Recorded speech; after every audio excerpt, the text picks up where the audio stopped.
Hello everyone, कैसे हो आप सभी लोग। आई होप आप बहुत अच्छे होंगे और अच्छे से तैयारी भी चल रही होगी। सो आज हम करने वाले हैं जर्नल अवेयरनेस का मॉक टेस्ट नंबर 7। एंड अगर आपने इसका प्रीवियस मॉक टेस्ट अटेम्प्ट नहीं किए हैं तो आई बटन पे मैंने प्लेलिस्ट का लिंक ऐड कर दिया है। प्लेलिस्ट में जाके आप सारे ही वीडियो जो हैं चेक कर सकते हैं, उन्हें गो थ्रू करके आप अच्छे से रिविजन कर सकते हैं। एंड इस लेक्चर का जो PDF है वो भी हम जल्दी से ही आपका इस लेक्चर के अपलोड होने के बाद आपको शेयर कर देंगे हमारे टेलीग्राम चैनल पर, जिसका लिंक डिस्क्रिप्शन बॉक्स में ऐड किया गया है। तो जल्दी से स्टार्ट करेंगे आज का सेशन। नेक्स्ट आपका क्वेश्चन है which country will host the FIFA world Cup in 2034। तो आंसर यहाँ पे आपका हो जाएगा, रिसेंटली अनाउंस किया गया है जो सऊदी अरेबिया है ये होस्ट करेगा 2034 का फीफा वर्ल्ड कप, जो आपका 25th एडिशन होगा। ठीक है, it will be your 25th edition and it is your host, it will be host by the Saudi Arabia. ये क्लियर है। और फर्स्ट टाइम सऊदी अरेबिया जो है फीफा वर्ल्ड कप को होस्ट करेगा। इसके अलावा अगर हम बात करें 23rd एडिशन की, 23rd एडिशन जो 2026 में आपका होगा, इसे कौन होस्ट करेगा? इट विल बी को hosted by the Mexico, Canada और यूनाइटेड स्टेट्स। ठीक है, ये तीनों आपके जो हैं को होस्ट होंगे 2026 के फीफा वर्ल्ड कप के। एंड इसमें 48 टीम्स जो हैं वो पार्टिसिपेट करेंगी। साथ में ही अगर बात की जाए फीफा विमेंस वर्ल्ड कप 2027 की, तो इसे कौन होस्ट करेगा? ब्राजील इसे होस्ट करेगा। नाउ स्टार्टिंग इन्फॉर्मेशन भी देख लेते हैं फीफा की। फीफा के करंट प्रेसिडेंट कौन है? इनका नाम है गियानी इन्फेंटियो। हेडक्वार्टर लोकेटेड है ज्यूरिच, स्विट्जरलैंड में और स्टैब्लिश किया गया था 1904 में। क्लियर है। नेक्स्ट बात करेंगे 24th एडिशन की। अभी हमने 2027 का विमेंस वर्ल्ड कप की बात की, 23rd एडिशन की बात की, 25th एडिशन की बात की फीफा के। नाउ अब 24th एडिशन की बात करते हैं। 24th addition FIFA world cup का 2030 में होगा आपका, और इसे 3 कंट्रीज होस्ट करेंगी, स्पेन, पुर्तगाल एंड मोरक्को। ठीक है, 2 आपकी यूरोपियन कंट्रीज हैं, एक आपकी अफ्रीकन कंट्री है, ये तीनों मिलकर इसे होस्ट करेंगे। साथ में ही 2030 में जो फीफा वर्ल्ड कप है इसको 100 ईयर कंप्लीट हो जाएंगे, इसकी 100th एनिवर्सरी होगी। और इस ओकेजन पे अर्जेंटीना, प्रेगियो और यूग्रे जो है ये तीनों एक एक मैच होस्ट करेंगे फीफा वर्ल्ड कप का, ऐसा यहाँ पे मेंशन किया गया था। साथ में ही आपको नोट करना है इसकी शुरुआत जो है फीफा वर्ल्ड कप की शुरुआत हुई थी आपकी 1930 में, और यूग्रे में पहला फीफा वर्ल्ड कप हुआ था। और इसी ओकेजन की वजह से, इसकी 100th एनिवर्सरी की वजह से यहाँ पे ये तीनों जो है एक एक मैच होस्ट करने वाले हैं 2030 वर्ल्ड कप का। Fine. Next is which company has completed the acquisition of 100% stake in Mumbai-based Bharat Serums and Vaccines Limited for rupees 13,768 crore. तो इनमें से कौन सी कंपनी है जिसने एक्विजिशन किया है यहाँ पे? तो it is Mankind pharma limited. कौन सी कंपनी है? मैनकाइंड फार्मा लिमिटेड, जिसकी शुरुआत की गई थी 1995 में। इसका हेडक्वार्टर दिल्ली में लोकेटेड है आपका। चेयरमैन कौन है? रमेश जुनेजा। MD इसके हैं राजीव जुनेजा और CEO है शीतल जुनेजा। Fine. Next question है, name the organization that has released a report, Emission Gap Report 2024, No More Hot Air Please, which states that the world has made no progress in limiting temperature rise to 1.5 degrees Celsius above pre-industrial levels in 2023 compared to 2022। अगर यहाँ पे दोनों सालों को compare करें तो इन्होंने क्या बोला है, 2022 से 2023 का कंपैरिजन में कोई भी यहाँ पे काम नहीं हुआ है या कोई भी ग्रोथ हमें देखने को नहीं मिली है कि जो टेम्परेचर राइज है उसको कंट्रोल किया जा सके। ठीक है, कोई भी प्रोग्रेस यहाँ पे नहीं देखी गई है। अब ये रिपोर्ट रिलीज किसने की थी? तो it was release by the UNEP, United Nation Environment Programme द्वारा इसको आपका रिलीज किया गया था। एंड UNEP के एग्जीक्यूटिव डायरेक्टर कौन है? इनका नाम है इंगर एडिसन। हेडक्वार्टर है आपका केनिया में, Nairobi Kenya, and it established in the year 1972। Clear है। नाउ अब बात करेंगे रिपोर्ट की। इस रिपोर्ट में क्या बोला गया है, जो ग्लोबल ग्रीन हाउस गैस है, अगर यहाँ पे 2022 से 2023 के कंपैरिजन किया जाए तो ग्लोबल ग्रीन हाउस गैस जो है वो आपका इंक्रीज हुआ है 1.3% से। ठीक है, which is equivalent to your 57.1 gigatons of carbon dioxide equivalent. ठीक है, और सबसे ज्यादा जो आपका फैक्टर रहा है प्रोड्यूस करने में ग्रीन हाउस गैस 2023 में, ये रहा है power sector, followed by transport, agriculture और इंडस्ट्री। ठीक है, नेक्स्ट आपका यहाँ पे जो प्रोजेक्ट किया गया है इस रिपोर्ट में कि जो आपका एमिशन गैप है for achieving 2 degree Celsius target, ये आपका है 16 gigatons of carbon dioxide equivalent and 21 gigatons of carbon dioxide equivalent to 2030 and 2035। मतलब 16 gigatons of carbon dioxide equivalent आपका 2030 तक और 21 वाला आपका 2035 तक है। वेरएस अगर एमिशन गैप की बात करें यहाँ पे 1.5 डिग्री सेल्सियस की, तो इसका टारगेट क्या है 24 gigatons of carbon dioxide equivalent to 2030 and 32 gigatons of carbon dioxide equivalent to 2035। ठीक है। इसके अलावा एक और चीज़ जो यहाँ पे मेंशन की गई थी इस रिपोर्ट में, बोला गया है कि अगर करंट मतलब जो भी हमारे काम है वो करेंटली ऐसे ही चलते रहे, मतलब गाड़ी ऐसे ही चलती रही और हमने कुछ स्ट्रिक्ट एक्शन नहीं लिए, तो यहाँ पे क्या बोला है, जो ग्लोबल टेम्परेचर है ये आपका नियरली 2.6 डिग्री सेल्सियस जो है वो बढ़ जाएगा एट द एंड ऑफ 2100। ठीक है, मतलब ये जब सेंचुरी आपकी कंप्लीट होएगी, 100 ईयर्स तो कंप्लीट होएंगे, तब तक आपका जो टेम्परेचर इंक्रीज है वो 2.6 डिग्री बढ़ जाएगा। आप सभी को पता है गर्मियों में बहुत बुरी हालत हुई थी, है ना, क्योंकि टेम्परेचर राइज बहुत हो रहा था। अब ऐसे ही अगर हम चलते रहे तो हमारा टेम्परेचर राइज होता ही रहेगा और आगे आने वाले टाइम में बहुत दिक्कतें हमें आएंगी। फाइन। नाउ नेक्स्ट आपका पॉइंट क्या बोल रहा है, the report suggested that increase deployment of a solar photovoltaic and wind energy could help to reduce 27% and 38% to the total global greenhouse gas emission by 2030 and 2035। तो देखो simple सी बात है, जितना आप सोलर वाली चीज़ें यूज़ करोगे उतना ज़्यादा एमिशन कम होगा और उतना ही फायदा होगा। तो यही चीज़ यहाँ पे बोली है कि अगर सोलर फोटोवोल्टाइक और विंड एनर्जी अगर हम यूज़ करें तो ये हम लगभग 2030 तक रिड्यूस कर पाएंगे 27% और 38% रिड्यूस कर पाएंगे 2035 तक। तो इतना हमारा इफेक्ट इसमें पड़ेगा। तो ज़्यादा से ज़्यादा इलेक्ट्रिक चीज़ें यूज़ करो, बाकी जिससे पोल्यूशन होता है वो कम करते जाओ, तो अपने आप ही यहाँ पे जो है काम बन जाएगा। तो हमें इंडिविजुअल लेवल पे भी ये हेल्प यहाँ पे करनी चाहिए, एक कॉन्ट्रीब्यूशन अपना देना चाहिए। ओके, नेक्स्ट क्वेश्चन है, as per the recently release report 2024 Global Nature Conservation Index, that is NCI, India has ranked dash among 180 countries across the world। तो इस रिपोर्ट में या इस इंडेक्स में टोटल 180 कंट्रीज को इंक्लूड किया गया था, जिसमें से इंडिया की जो रैंकिंग है वो है 176। ठीक है, इंडिया की कितनी रैंक है, 176 रैंक है। और टोटल ये जो रैंकिंग होती है टोटल 25 पैरामीटर्स पे बेस होती है, बट इसमें से 4 आपके मेन है पैरामीटर्स। कौन कौन से हैं, जिसमें इंडिया की परफॉर्मेंस भी हम देख लेते हैं। पहला पैरामीटर है लैंड मैनेजमेंट, इंडिया की परफॉर्मेंस इसमें है 154 एंड इसका स्कोर इंडिया का इसमें है इस कैटेगरी में 42। ठीक है, सेकेंड है आपका parameter capacity and governance with a position of 115 and a score of 60 out of 100। Then 133rd position India की रही है फ्यूचर ट्रेंड्स में एंड स्कोर है 35। देन नेक्स्ट आता है थ्रेट टू बायोडाइवर्सिटी, इसमें इंडिया का स्कोर है 54 with a rank of 177th position. ये क्लियर है। और जो रैंकिंग है आपकी, ये आपकी फर्स्ट एडिशन है, ये इनॉग्रल एडिशन है global 2024 global nature conservation index का। फाइन। अब कुछ कंट्रीज जो इंडिया से रिलेटेड है, इंडिया के साथ न्यूज में रहती हैं, उनकी रैंकिंग भी देख लेते हैं। जैसे चाइना हो गया 164th rank, Bhutan 15th rank, Bangladesh 173rd, Myanmar 167th, Pakistan 151, Sri Lanka with 90th position and Nepal with 60th position. Whereas यहाँ पे टॉप किसने किया है, लग्जमबर्ग ने यहाँ पे टॉप किया है, followed by Estonia, Denmark, Finland, UK, Zimbabwe, Australia, then Switzerland, Romania and Costa Rica. तो ये आपकी बेस्ट परफॉर्मेंस कंट्रीज रही हैं। और ये इंडेक्स रिलीज करने वाली कौन सी ऑर्गेनाइजेशन है, डेवलप करने वाली कौन सी ऑर्गेनाइजेशन है, it is Goldman Sonnenfeld School of Sustainability and Climate Change. इस ऑर्गेनाइजेशन ने इसे डेवलप किया है, जिसका हेडक्वार्टर आपका इजराइल में लोकेटेड है और इसे स्टैब्लिश किया गया था इस ऑर्गेनाइजेशन को 2022 में। वेयरएज अब यहाँ पे वर्स्ट परफॉर्मेंस की अगर हम बात करें तो इंडिया जो है इस लिस्ट में शामिल है, क्योंकि इंडिया जो है टॉप 5 वर्स्ट परफॉर्मर रहा है इस इंडेक्स में। इंडिया की रैंक कितनी है यहाँ पे 176 और लास्ट 180 रैंक किसकी है, किरिबाटी, देन आपका टर्की है, Iraq, Micronesia, then Togo, Bahrain, Bangladesh, then आपका लेबनान, मार्शल आइलैंड, ये सारे आते हैं वर्स्ट परफॉर्मेंस की लिस्ट में। Next is who has been appointed as a president elect of a international brain research organization, that is IBRO।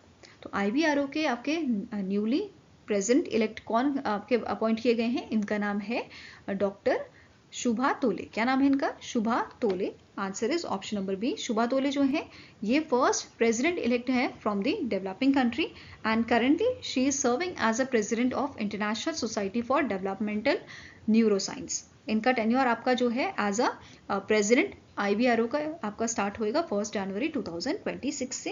And इन्हीं के साथ आपके सेक्रेटरी जनरल इलेक्ट भी आपके अपॉइंट किए गए हैं, जिनका नाम है जॉर्ज रेल्वस, और प्रोफेसर डेविड बेलिन जो है एज अ ट्रेजरर इलेक्ट आपके अपॉइंट किए गए हैं। क्लियर है? यहाँ पे आप इन तीनों की इमेज देख सकते हैं।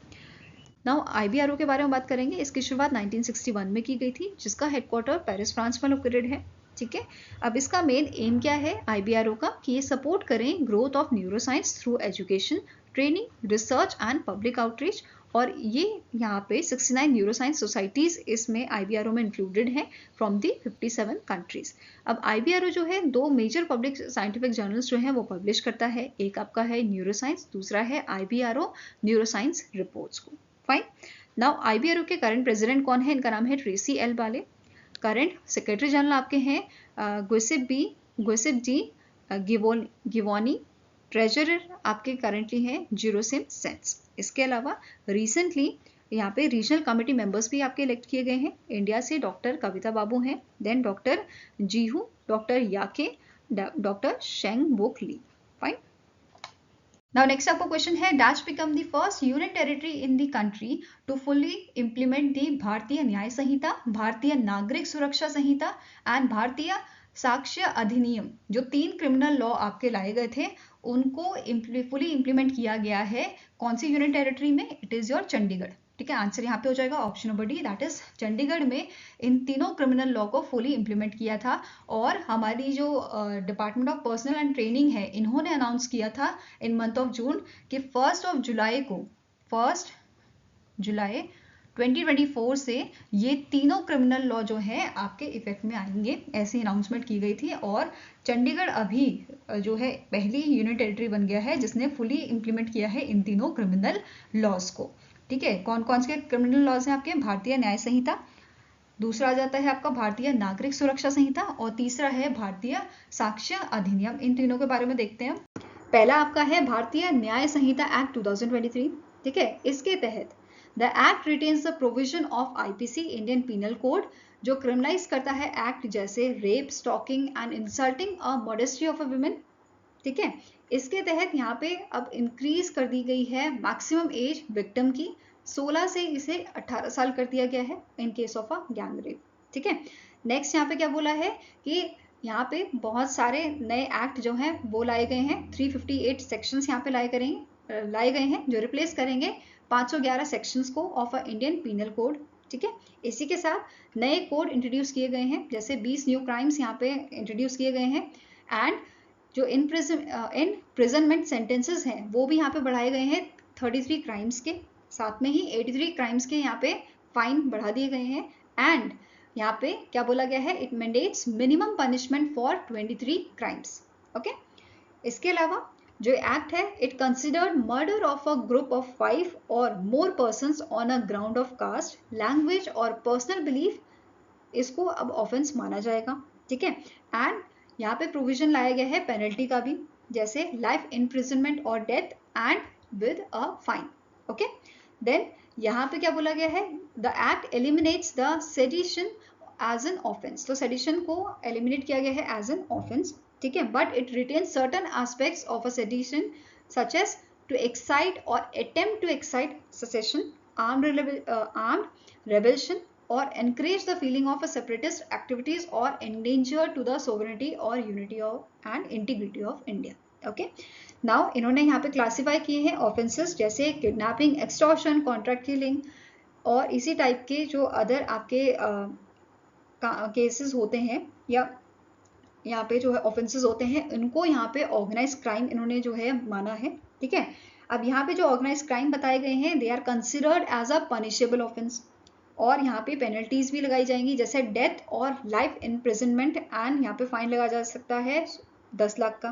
ठीक है, या imprisonment between 5 years and life and minimum fine of up to 5 lakh. Okay, इसके अलावा यहाँ पे बोला है the act retains the age of criminal responsibility at a 7 year, but it can be extended to a 12 years based on the majority of the accused. Okay, now next आ जाता है भारतीय नागरिक संहिता सुरक्षा संहिता, जो आपका रिपील कर रहा है CRPC 1973 को। ठीक है, which governs procedure of a investigation, arrest, prosecution and bail for offence. तो ये बेसिकली बताता है प्रोसीजर, ठीक है, इन सब चीज़ों का ये प्रोसीजर बताता है। नाउ इस एक्ट में 531 सेक्शंस आपके हैं और यहाँ पे जो है इंक्रीज किए गए हैं। इन्होंने क्या बोला है, एन इंक्रीज फ्रॉम अ 484। तो पहले यहाँ पे 484 सेक्शंस थे, अभी 531 सेक्शंस कर दिए गए हैं, ठीक है। इसके अलावा 177 प्रोविजन जो हैं वो मॉडिफाई किए गए हैं, 9 यहाँ पे न्यू सेक्शंस जो हैं वो ऐड किए गए हैं, 39 न्यू सबसेक्शंस लाए गए हैं and it incorporates 44 new provision and clarification, ठीक है। साथ में it includes timeline in a 35 section along with audio video provision और 14 सेक्शंस जो हैं वो रिपील किए गए हैं। फाइन, नाउ ये मैंडेटरी कर दिया गया है to conduct forensic investigation for offences punishable with a 7 year of imprisonment और मोर, ठीक है, 7 साल या उससे ज्यादा का, ओके। नाउ जो ये एक्ट है आपका, it allows up to 15 days of police custody जो आपकी which can be authorised in a part during the initial 40 और 60 डेज या फिर आपका 60 और 90 days period of a judicial custody. This may lead to a denial of a bail for an entire period if the police has not exhausted the 15 days custody। ये सब mention किया गया है। नेक्स्ट आपका है कि जो एक्ट है ये रिटेन करता है सीआरपीसी का 1973 का एक्ट, ठीक है, प्रोविजन, जिसमें कहा गया है if an accused has spend half of the maximum imprisonment in a detention has a right to get a bail, ठीक है, ये क्लियर है। नाउ नेक्स्ट आपका एक्ट क्या बोल रहा है, यहाँ पे जो प्रोविजन है, ठीक है, this provision is not applicable to the offences punishable by the life imprisonment, जो यहाँ पे हमने बात की उसकी बात हो रही है, and persons against whom proceeding are pending in a multiple offences, ठीक है। It is also provision that if a first time offenders has served 1/3 of a maximum sentences, ठीक है, अगर फर्स्ट टाइम ऑफेंडर जो है इसने 1/3 जो है सजा पूरी कर ली है maximum sentence, then he or she is entitled to get a bail, तो उसे बेल मिलनी चाहिए, ओके। नेक्स्ट है जो एक्ट है, it retain a provision of a CrPC 1973 जहां पे कहा गया है जो एम्पावर करता है magistrate to order any person to provide specimen signatures और handwriting but has also expand it to finger impression and voice sample, ठीक है। जो ये प्रोविजन है ऑफ दिस एक्ट ये एप्लीकेबल है आपका to person who has not been arrested, okay। now next point क्या बोल रहा है, the act permits the use of handcuffs in various type of cases including organized crime, जैसे kidnapping वगैरह, extortion वगैरह होता है, ओके। नेक्स्ट है भारतीय साक्ष्य अधिनियम एक्ट, ये रिपील करेगा इंडियन एविडेंस एक्ट को 1872 को, ठीक है। It retains most provision of IEA 1872 जैसे कन्फेशन, रेलिवेंस ऑफ फैक्ट और बर्डन ऑफ प्रूफ, ठीक है।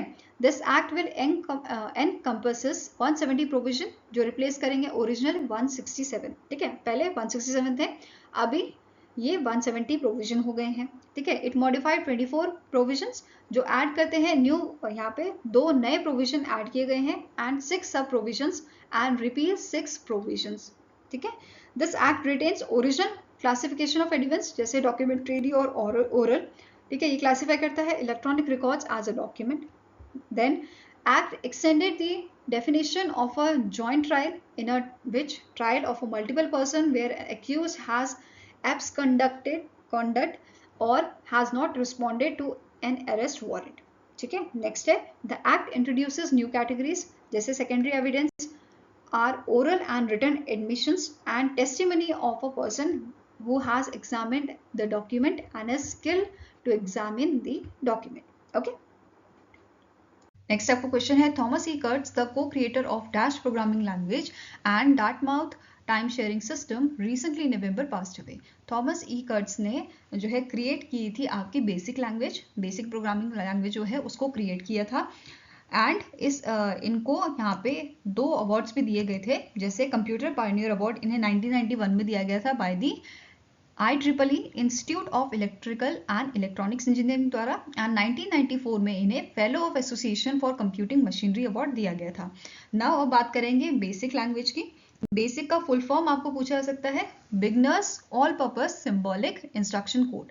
बेसिक का फुल फॉर्म क्या है? Beginners all purpose symbolic instruction code. और इस प्रोग्रामिंग लैंग्वेज को डेवलप किया था थॉमस ई कर्ट्ज के साथ साथ जॉन जी कैमनी ने। तो ये दोनों आपके को क्रिएटर हैं बेसिक लैंग्वेज के, और 1964 में इन्होंने ये लैंग्वेज जो है क्रिएट की थी। इसका मेन पर्पस क्या था? जो स्टूडेंट है आपके डार्टमाउथ के उनको सिंपल प्रोग्राम्स जो है वो बेसिकली एक सिंपल प्रोग्राम वहाँ पे लिख पाए अपने कॉलेज टाइम शेयरिंग सिस्टम के लिए।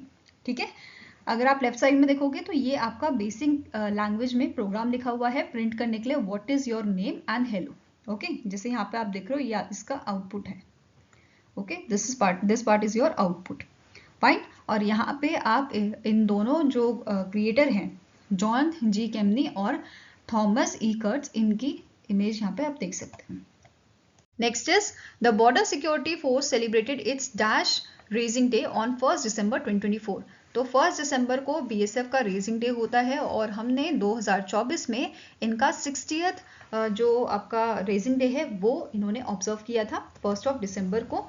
एंड ये इसकी जो सेरेमनी आपकी हुई थी ये आपका सेलिब्रेट किया गया था मेघालय फ्रंटियर हेडक्वार्टर में in the Shillong. Okay, now static information देखिए बीएसएफ की, बॉर्डर सिक्योरिटी फोर्स की। तो इसके कारण डीजी आपके हैं दलजीत सिंह चौधरी, हेडक्वार्टर लोकेटेड है न्यू दिल्ली में, और इसका मोटो क्या है? Duty until death. Okay, next question है according to the State of World's Children that is SOWC 2024 report, a global flagship report of UNICEF titled the future of childhood in a changing world, the global child population will stabilize at around dash by 2050। तो around 2.3 billion यहाँ पे बात हो रही है बच्चों की population की। It will be stabilised by the 2050, ऐसा इस रिपोर्ट में मेंशन किया गया है। और जो रिपोर्ट है ये रिलीज की गई थी वर्ल्ड चिल्ड्रंस डे के दिन। ठीक है, वर्ल्ड चिल्ड्रंस डे के दिन ये रिपोर्ट आपकी रिलीज की गई थी जो आपका 20 नवंबर को हम ऑब्जर्व करते हैं। क्लियर है? नाउ इस रिपोर्ट में और क्या मेंशन किया गया था? अगर बात करें इंडिया की तो एज पर दिस रिपोर्ट इसमें बोला गया है कि 2040 तक एक्सट्रीम रिवर फ्लडिंग की वजह से 34 मिलियन पीपल को इंडिया में जो है इम्पैक्ट पड़ेगा। इसके अलावा कोस्टल फ्लड से यहाँ पे इफेक्ट पड़ेगा 18 मिलियन पीपल्स को 2070s तक। ठीक है, नाउ स्टैटिक इन्फॉर्मेशन देखते हैं यूनाइटेड नेशन चिल्ड्रंस फंड की। तो इसके एग्जीक्यूटिव डायरेक्टर करेंटली हैं कैथरीन मेरी रेसर। हेडक्वार्टर्स का लोकेटेड है आपका न्यूयॉर्क यूएसए में and it established in the year 1946। इसके अलावा कुछ पॉइंट्स हैं आपके इंपॉर्टेंट हैं, जैसे as per this report south Asia में जो है सबसे ज़्यादा आपके चाइल्ड पॉपुलेशन है which is followed by eastern and southern Africa as well as the west and central Africa. Next point है ग्लोबली जो न्यूबॉर्न सर्वाइवल रेट है ये हमारा बड़ा है। ठीक है, ग्लोबली ये कितना बड़ा है? 4% से बड़ा है as compared to 2000s। Next point है कि एज पर दिस रिपोर्ट, इस रिपोर्ट में प्रोजेक्ट किया गया है that 95.7% of childrens are expected to have at least primary education from 80% in 2000s by 2050। तो 2050 तक एक्सपेक्टेड है कि 95.7% चिल्ड्रंस को एटलीस्ट प्राइमरी एजुकेशन यहाँ पे मिले। ठीक है, वेयर 77% ऐसे होंगे जिनको यहाँ पे अपर सेकेंडरी एजुकेशन प्रोवाइड की जाएगी, ऐसा इसमें मेंशन किया गया था। नेक्स्ट आपका क्वेश्चन है which bank has recently in December launch the esteem saving account for the senior citizen. तो इनमें से कौन सा बैंक है जिसने सीनियर सिटीजन के लिए एक अकाउंट लॉन्च किया है जिसका नाम है एस्टीम सेविंग अकाउंट? तो आंसर आपका हो जाएगा it is done by the federal bank. Federal bank ने इसे लॉन्च किया है और यहाँ पे एलिजिबल कौन से एज के पर्सन होंगे? जिनकी एज 55 ईयर्स या उससे ज़्यादा होगी वो इस अकाउंट के लिए एलिजिबल हैं, जिसमें इंश्योरेंस बेनिफिट जो है कस्टमर्स को दिया जा रहा है। फ्री ईयरली हेल्थ चेकअप यहाँ पे प्रोवाइड किया जाएगा, hospital cash facility, doctor on call facility, ये सारी चीज़ें यहाँ पे प्रोवाइड की जाएंगी। साथ में ही आपकी जो भी फाइनेंशियल नीड्स हैं वो भी यहाँ पे मतलब काफ़ी अच्छी अच्छी फैसिलिटीज़ जो है वो फेडरल बैंक द्वारा सीनियर सिटीजन को दी जा रही है ताकि उनकी जो नीड है वो पूरी हो सके। ठीक है, उनकी जो भी आपकी फैसिलिटीज़ होती है, जो चीज़ में उनको दिक्कत होती है वो फैसिलिटी उनको अच्छे से ईजिली जो है प्रोवाइड की जा सके। फाइन। नाउ फेडरल बैंक की बात करेंगे तो इसके कारण एमडी एंड सीईओ है केवीएस मनियन, हेडक्वार्टर लोकेटेड है अलुवा केरला में एंड इसकी टैगलाइन क्या है? Your perfect banking partner. 1931 में इसको जो है एस्टैब्लिश किया गया था। नेक्स्ट क्वेश्चन है which ministry organise the 8th edition of India water week in new Delhi Delhi. तो इनमें से कौन सी मिनिस्ट्री है जिसने इंडिया वाटर वीक को आपका ऑर्गेनाइज किया था? तो मिनिस्ट्री ऑफ जल शक्ति द्वारा इसे ऑर्गेनाइज किया गया था, जिसकी थीम थी partnerships and corporation for inclusive water development and management. इस आपके जो इवेंट था, इस इवेंट का नॉलेज पार्टनर कौन कौन सी ऑर्गेनाइजेशन थी? तो it is international commission on irrigation and drainage, world bank, India Water Foundation and Council on Energy, Environment and Water CEEW and the Indian Chamber of Commerce। तो ये सारे इसके नॉलेज पार्टनर थे। Whereas इस event में women water warrior Ujirao Bai from Madhya Pradesh and Lekhimin Nongklaw from Meghalaya was honoured with the grass root efforts in a water conservation. तो इनके efforts के लिए रिगार्डिंग योर वाटर कंजर्वेशन इन दोनों शख्स को अवार्ड यहाँ पे दिया गया था, सम्मानित इनको किया गया था। ठीक है, इस इवेंट में ब्लू वर्स कंपनी जो है इन्होंने शोकेस किया था water efficient vehicle washing technology during this event, India water week event जो था। ठीक है, ये आपका एक ऑटोमेटेड और eco friendly vehicle washing solution इन्होंने लाया था 4 व्हीलर्स के लिए, 2 व्हीलर्स के लिए और कमर्शियल व्हीकल्स के लिए। अब इसमें बेसिकली एक आपका अगर हम 2 व्हीलर्स की अगर यहाँ पे बात करें तो जैसे एक बाइक को धोने में अगर 4 लीटर का पानी लगता है, इन दैट केस ये उस पानी को रिसाइकिल करेंगे और रीयूज करेंगे, और ये इस प्रोसेस में 98% ऑफ वाटर जो है जो हमने वॉशिंग में यूज़ किया, ये आपका रिसाइकिल करके रीयूज किया जा सकता है। तो ये टेक्नोलॉजी इन्होंने यहाँ पे बताई थी। ठीक है, शोकेस की थी। देन नेक्स्ट यहाँ पे बात करेंगे कुछ की पॉइंट्स की। तो इस इवेंट के दौरान Bhuneer portal of a central ground water authority it was also released here, electronically इसको रिलीज किया गया था इस इवेंट में। देन एक कॉम्प्रिहेंसिव डिस्कशन पेपर जिसका नाम है climate resilience in water resource management in India a conceptual framework for action, ये भी ऑफिशियली यहाँ पे रिलीज किया गया था, जिसको लिखा किसने है? नेहा लखवान, गिरिजा भात भरत एंड एस के सारकर ने। देन नेक्स्ट आता है यूनियन मिनिस्टर CR पाटिल जो है, इन्होंने आई पंप नेट जो है आपका रेवोल्यूशनरी सॉल्यूशन, इसे भी यहाँ पे रिलीज किया था। और इसे बनाया किसने है? पंप अकेडमी प्राइवेट लिमिटेड, जिससे economic times infra focus award 2024 का दिया गया था आपके best brand in water technology and it's revolutionary solution I pump net के लिए। देन नेक्स्ट पॉइंट है इंडिया और यूरोपियन यूनियन ने पार्टनरशिप की है सस्टेनेबल वाटर मैनेजमेंट के लिए at this 6 European union India water forum, जो आपका इसी आपका जो इंडिया वाटर वीक है उसके दौरान हुआ था। ठीक है, नेक्स्ट पॉइंट है इंडिया वाटर वीक के पार्टनर मिनिस्ट्री कौन सी थी? It is ministry of Panchayati Raj and department की बात करेंगे तो it is department of animal husbandry and dairy. ठीक है, नेक्स्ट क्वेश्चन है identify the department under the ministry of finance that has granted in principle approval for the consolidation of a IFCI group. तो recently इनमें से कौन सा department है जिसने इन प्रिंसिपल अप्रूवल यहाँ पे दिया है एमलगेशन के लिए IFCI ग्रुप का? तो आंसर यहाँ पे हो जाएगा it is your department of financial services. ठीक है, आंसर क्या है? Option number D, department of financial services जो मिनिस्ट्री ऑफ फाइनेंस के अंडर आता है, इसने इन प्रिंसिपल अप्रूवल दिया है कंसोलिडेशन के लिए, एमलगेशन प्लान के लिए stock holding corporation of India limited, IFCI factors limited, then IFCI infrastructure development limited और IIDL रियल्टर्स लिमिटेड, इन सब का कंसोलिडेट आपका होगा विद IFCI लिमिटेड, और इसके लिए in principle approval department of financial service ने दिया है। क्लियर है? नेक्स्ट आपका क्वेश्चन है name the joint military exercise that was held between Indian army and the Malaysian army in the Pahang district of Malaysia from 2nd to 15th December 2024।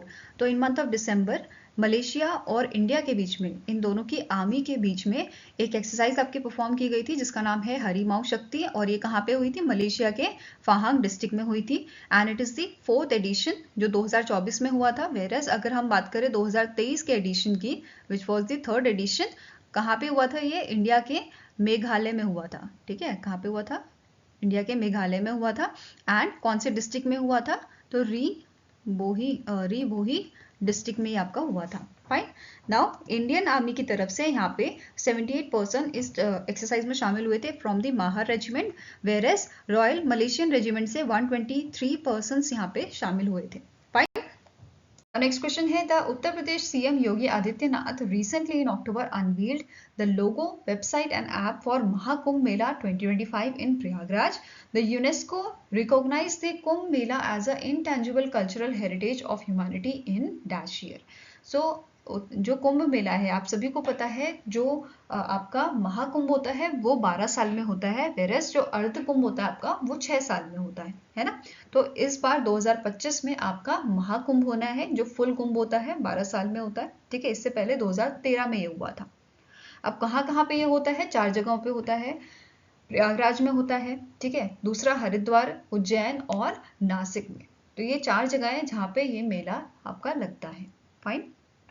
अब UNESCO ने कुंभ मेला को जो है रिकॉग्नाइज किया था intangible cultural heritage of humanity, कौन से साल में, 2017 में किया था, ठीक है। आंसर यहाँ पे क्या हो जाएगा आपका, ऑप्शन नंबर सी। नाउ अब यहाँ पे कुंभ मेला का लोगो जो है इनॉग्रेट किया गया था सीएम योगी आदित्यनाथ जी ने।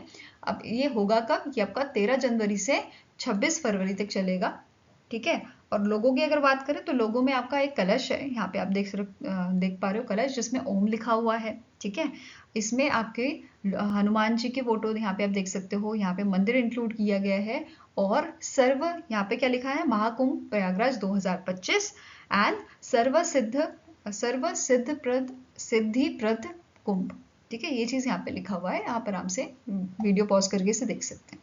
नेक्स्ट आपका क्वेश्चन है, the Asian development bank has signed a dash million $US loan agreement with India to boost horticulture productivity in the country.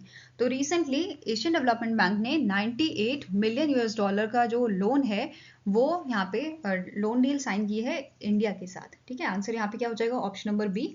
और ये जो लोन अग्रीमेंट है it is your part of a building India's clean plant programme, ठीक है। ये किसका part है, building India's clean plant programme, जिसे और इस अग्रीमेंट को किसने साइन किया था, इंडिया की तरफ से जुहिम मुखर्जी एंड आपका दूसरी तरफ से एशियन डेवलपमेंट बैंक की तरफ से जो काई वोई यो है, officer in charge of Asian development Bank India resident mission. इन दोनों के बीच में ये अग्रीमेंट साइन हुआ था, और इस प्रोजेक्ट के तहत यहाँ पे इंडिया में एटलीस्ट 6 क्लीन प्लांट सेंटर जो है वो स्टैब्लिश किए जाएंगे।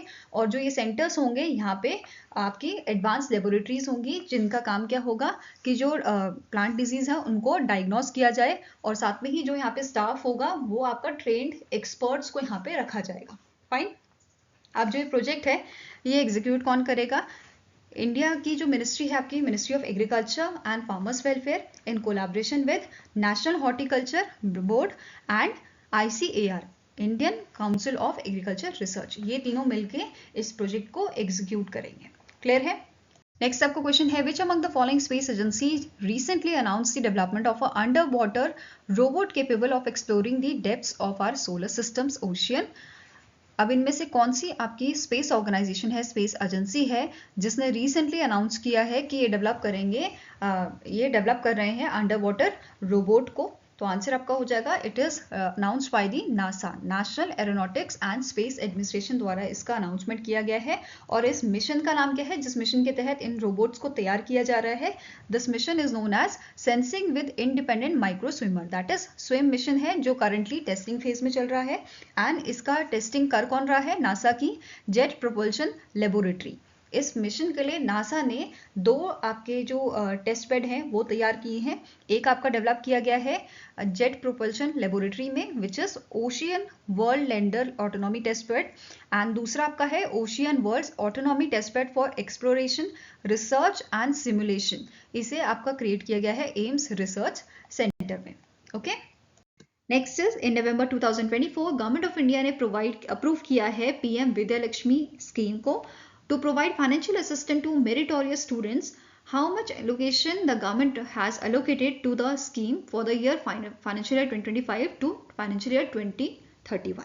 तो सबसे पहले तो नोट करना है इसका टेन्योर, फाइनेंशियल ईयर 2025 से फाइनेंशियल ईयर 2031 तक का इसका टेन्योर है।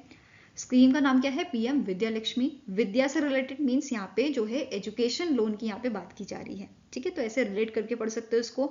इसके लिए टोटल एलोकेशन जो दिया गया है वो है 3600 करोड़ का। फाइन। और यहाँ पे क्या बोला गया है, इसमें लगभग 7 लाख नए स्टूडेंट्स जो हैं उनको बेनिफिट दिया जाएगा। क्लियर है। नाउ अब इस स्कीम के अंदर ऐसे बच्चे जो क्वालिटी हायर एजुकेशन इंस्टीट्यूशंस में एडमिशन लेंगे उनको कोलेटरल फ्री और गारंटर फ्री लोन यहाँ पे दिया जा सकेगा from the banks and financial institutions.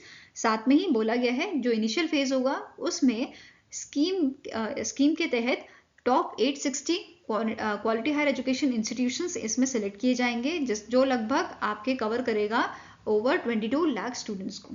ठीक है, यहाँ पे बात हुई कोलेटरल फ्री और गारंटर फ्री लोन की, तो अप टू ₹7.5 लाख तक का यहाँ पे लोन जो है वो प्रोवाइड किया जा सकेगा, जिसमें से 75% यहाँ पे गवर्नमेंट प्रोवाइड करेगी। क्लियर है। नेक्स्ट है अकॉर्डिंग टू द स्कीम जो स्टूडेंट्स की फैमिली इनकम है, ठीक है, students with a family income up to ₹8 lakh will receive interest subvention of 3% on a loans up to ₹10 lakh during the moratorium period. तो ऐसे बच्चे जिनकी फैमिली इनकम आपकी कितनी है अप टू ₹8 लाख, इनको इंटरेस्ट सबवेंशन दिया जाएगा 3% का। क्लियर है। और हर साल यहाँ पे क्या बोला है 1 लाख स्टूडेंट्स को इंटरेस्ट सबवेंशन सपोर्ट यहाँ पे गवर्नमेंट प्रोवाइड करेगी। क्लियर है। नेक्स्ट इज इस स्कीम के लिए विद्या लक्ष्मी स्कीम जो है इसके लिए एक पोर्टल इंट्रोड्यूस किया गया है डिपार्टमेंट ऑफ हायर एजुकेशन द्वारा, और इस पोर्टल के थ्रू आप एजुकेशन लोन्स के लिए अप्लाई कर सकते हो। Fine. Next is the PM Modi has inaugurated multi-projects worth ₹dash related to the health sector at All India Institute of Ayurveda in New Delhi। तो इनमें से कितना अमाउंट के आपके जो प्रोजेक्ट्स हैं मल्टीपल प्रोजेक्ट्स वो इनॉग्रेट किए हैं पीएम मोदी जी ने, तो इट इज 12,850 करोड़। ठीक है, it is option number B 12,850 crore के जो मल्टीपल प्रोजेक्ट्स हैं वो इनॉग्रेट किए गए थे पीएम मोदी के द्वारा। अब इनमें क्या क्या चीजें इंक्लूडेड हैं, जैसे पीएम मोदी जी ने फाउंडेशन स्टोन रखा था 2 central research institute in yoga and naturopathy, और कहाँ पे ये आपके जो है बनाए जाएंगे, उड़ीसा के कोरदा में एंड रायपुर छत्तीसगढ़ में। ठीक है। नेक्स्ट है पीएम मोदी जी ने इनॉग्रेट किया था इंडिया का बिगेस्ट जन औषधि केंद्र एट एम्स दिल्ली। इसी के साथ इन्होंने इनॉग्रेट किया था super speciality block in government medical colleges जो आपका बिलासपुर छत्तीसगढ़ में लोकेटेड है, एंड क्रिटिकल केयर ब्लॉक इन्होंने इनॉग्रेट किया था उड़ीसा के बरगरा में। ठीक है। नेक्स्ट आपका नेक्स्ट पॉइंट क्या बोल रहा है, पीएम मोदी जी ने इनॉग्रेट किया था central drug testing laboratory in Bhubaneswar Orissa, and इसी के साथ इन्होंने जो है इनॉग्रेट किया था फैसिलिटी एंड सर्विस एक्सटेंशन आपके एम्स बिलासपुर में which is located in Himachal Pradesh, then Kalyani West Bengal, Patna Bihar, Gorakhpur in UP, Bhopal in Madhya Pradesh, and Guwahati in Assam and in new Delhi. तो ये फैसिलिटीज एंड सर्विस एक्सटेंशन आपके इनॉग्रेट किए थे पीएम मोदी जी ने। फाइन। इसके अलावा कुछ अदर की पॉइंट्स हैं, जैसे पीएम मोदी जी ने लॉन्च किया था यूविन पोर्टल। नेक्स्ट इन्होंने लॉन्च किया था इंडिया का first government helicopter ambulance services, कहाँ पे, एम्स ऋषिकेश में। नेक्स्ट है पीएम मोदी जी ने लॉन्च किया था देश का प्रकृति परीक्षण अभियान, ये नेशनल जो कैंपेन है नेशन वाइड कैंपेन वो इन्होंने लॉन्च किया था। इसके अलावा 5 प्रोजेक्ट्स इन्होंने इनॉग्रेट किए थे under the PLI scheme, production linked incentive scheme के अंडर 5 प्रोजेक्ट्स लॉन्च किए गए थे आपके for medical devices and bulk drugs. कहाँ पे, गुजरात के वापी में, तेलंगाना के हैदराबाद में, Bengaluru Karnataka, then Kakinada from Andhra Pradesh, and Nalagarh from Himachal Pradesh. Okay. Next आपका क्वेश्चन है as per the SBI economic research department report India's GDP is most likely to drop below -% from the current financial year for the current financial year 2025। तो as per SBI economic research department report जो India की economy है, India की जो GDP है ये आपकी below रहेगी 6.5%। आंसर आपका यहाँ पे हो जाएगा, it is option number C. इस रिपोर्ट में मेंशन किया गया था जो एग्रीकल्चर सेक्टर है इसमें ग्रोथ इस बार देखी गई है Q2 ऑफ फाइनेंशियल ईयर 2025 में कितना परसेंट, 3.5% की। वहीं पे अगर सर्विस सेक्टर की बात करें तो यहाँ पे भी ग्रोथ है आपकी 7.1% की, वेरस जो ग्रॉस वैल्यू एडेड है ये आपका इंक्रीज हुआ है 5.6% से, वाइल जो नॉमिनल GDP ग्रो है ये आपका कितना हुआ है, 8% हुआ है Q2 ऑफ फाइनेंशियल ईयर 2025 का। फाइन। नाउ स्टैटिक इन्फॉर्मेशन देखें तो SBI के चेयरमैन आपके करंटली हैं CS शेट्टी, हेडक्वार्टर लोकेटेड है मुंबई महाराष्ट्र में। टैगलाइन है the banker to every Indian and it is founded in the year 1955।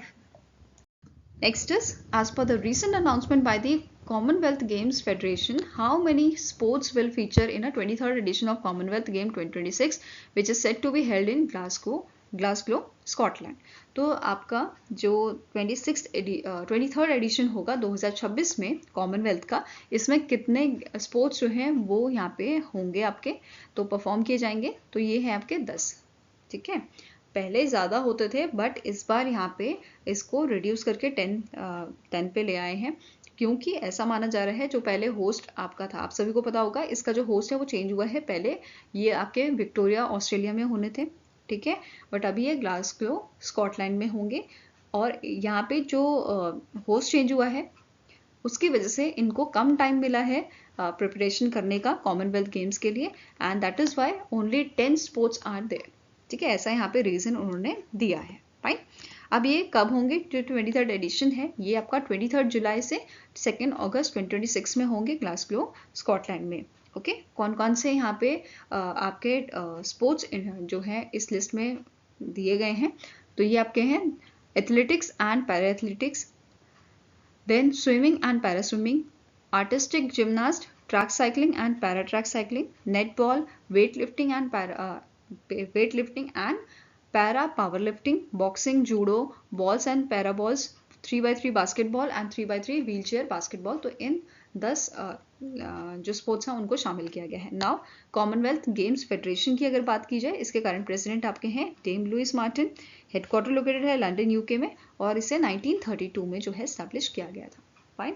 अब जैसे यहाँ पे एक चीज़ ये भी देखो आप, इंडिया के जो आपके मेडल्स आते थे, क्रिकेट में आते थे, बैडमिंटन में आते थे, हॉकी में आते थे, ठीक है, तो इन टाइप के जो आपके स्पोर्ट्स हैं वही हटा दिए गए हैं, तो इंडिया पे इसका बहुत ज़्यादा इफेक्ट पड़ रहा है, ठीक है। और आगे यहाँ पे मतलब मेडल्स में बहुत ज़्यादा इफेक्ट हमें देखने को मिलेगा। वहीं पे अगर हम बात करें 2022 का जो आपका कॉमनवेल्थ हुआ था, उसमें कौन कौन से स्पोर्ट्स जो हैं वो आपके शामिल किए गए थे, तो यहाँ पे पूरी लिस्ट मैंने दी है। जैसे 3x3 बास्केटबॉल, ये तो आपका इस बार भी है, ठीक है। Then swimming and para swimming, ये भी शामिल किया गया है इस बार। देन आपका बैडमिंटन देखो था, क्रिकेट था, ठीक है। इसके अलावा रग्बी, सेवन्स, स्क्वाश, ये सब, हॉकी, ये सब यहाँ पे शामिल किए गए थे। इस बार काफ़ी यहाँ पे जो आपके स्पोर्ट्स हैं वो हटा दिए गए हैं, फाइन।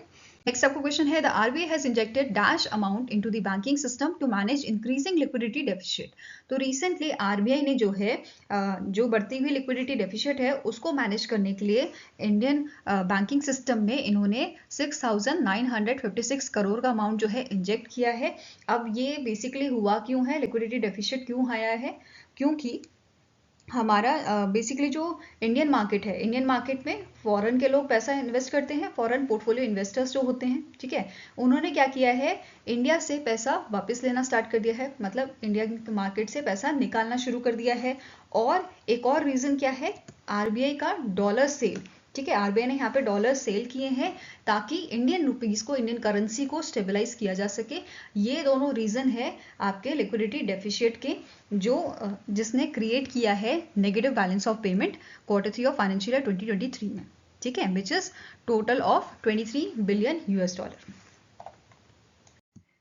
नेक्स्ट आपको क्वेश्चन है, recently in October Indian Coast Guard launch 2 domestic fast patrol vessel named Adamya and Akshar build by dash.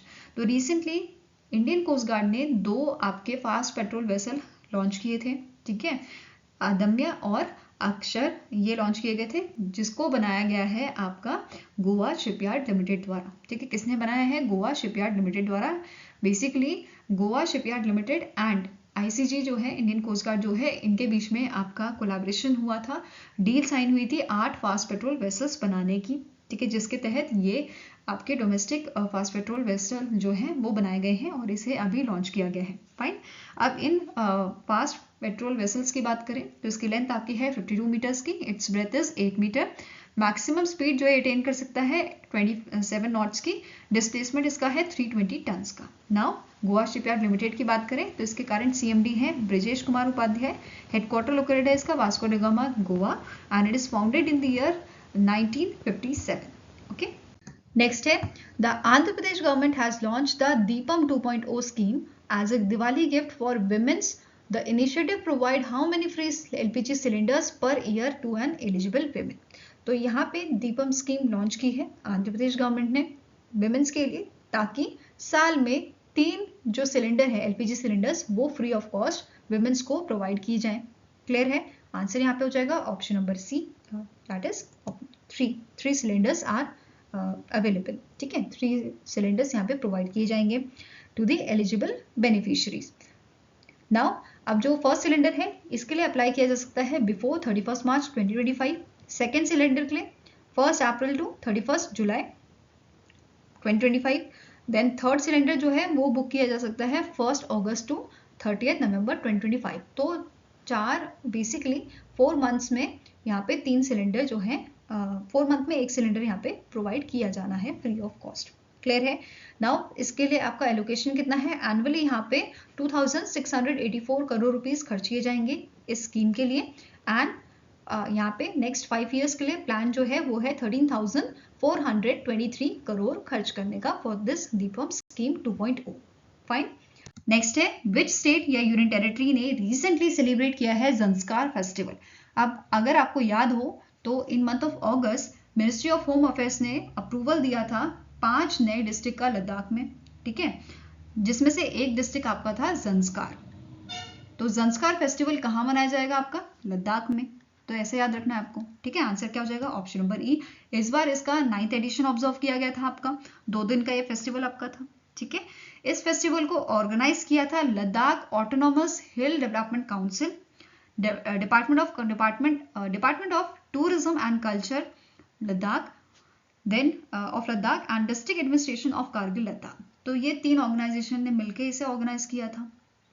और ज़ंस्कार डिस्ट्रिक्ट बनने के बाद ये पहला ऐसा सेलिब्रेशन आपका हुआ है।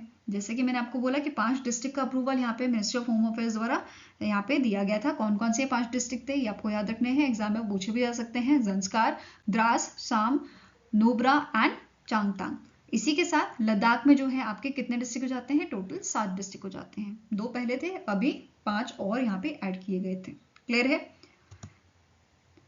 Next is, as per the report titled 2024 State of Rhino by the International Rhino Foundation, that is IRF द्वारा एक रिपोर्ट रिलीज की गई है, जिस रिपोर्ट में मेंशन किया गया है कि dash rhinoceroses, dash type of rhinoceroses are potentially affected severely by climate change. तो इनमें से कौन सी आपके स्पीशीज है? 5 स्पीशीज होती है राइनोस की, white rhino, black rhino, great one horn rhino, जवान राइनो, सुमत्रन राइनो। तो ये 5 स्पीशीज में से कौन सी आपकी स्पीशी है जो आपकी क्लाइमेट चेंज से बहुत ज्यादा इफेक्ट हुई है? तो it is greater one horn rhino. ठीक है, आंसर आपका यहाँ पे हो जाएगा, it is option number C. Clear है? अब इस रिपोर्ट की अगर बात करें तो इस रिपोर्ट में मेंशन किया गया है कि वर्ल्ड वाइड, पूरे वर्ल्ड में अभी 28,000 राइनोस जो है, फ्यूअर देन 28,000 राइनोस, ये आपकी पॉपुलेशन है राइनोस की।